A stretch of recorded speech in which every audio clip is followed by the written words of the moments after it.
নমস্কার বন্ধুরা, আশা করি আপনারা ভালো আছেন। আজকে দেখাবো কুচো চিংড়ি বাটা। প্রথমে কুচো চিংড়িটা 5 মিনিট ধরে হলুদ লবণ দিয়ে মাখিয়ে রেখেছি। কাঁচা লঙ্কাটা এবার একটু তেলে ভেজে নেব। কড়াইতে এবার কাঁচা লঙ্কাগুলো দিয়ে দেবো। এবার সর্ষের তেল দিয়ে ভেজে নেব।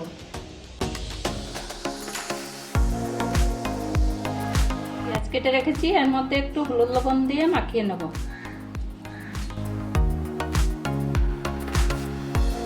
পেঁয়াজগুলো এবার ভেজে নেব।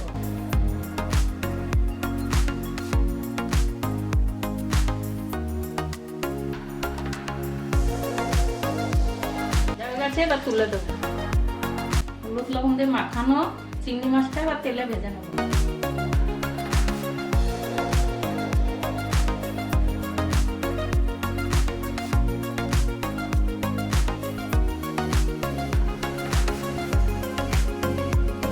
চিংড়ি মাছটা ভালো করে কড়া করে ভেজে নিতে হবে, না আসতে বন্ধ বেরোবে।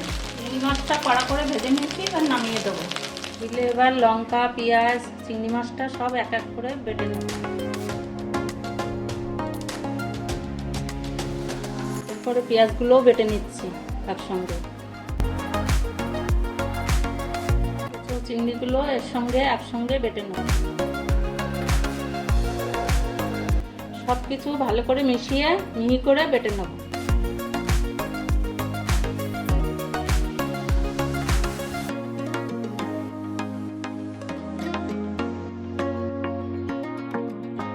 আমার কুচো চিংড়ি বাটা তৈরি হয়ে গেছে। গরম ভাতের সঙ্গে আপনারা এভাবে করে খেয়ে দেখবেন, খুব ভালো লাগবে।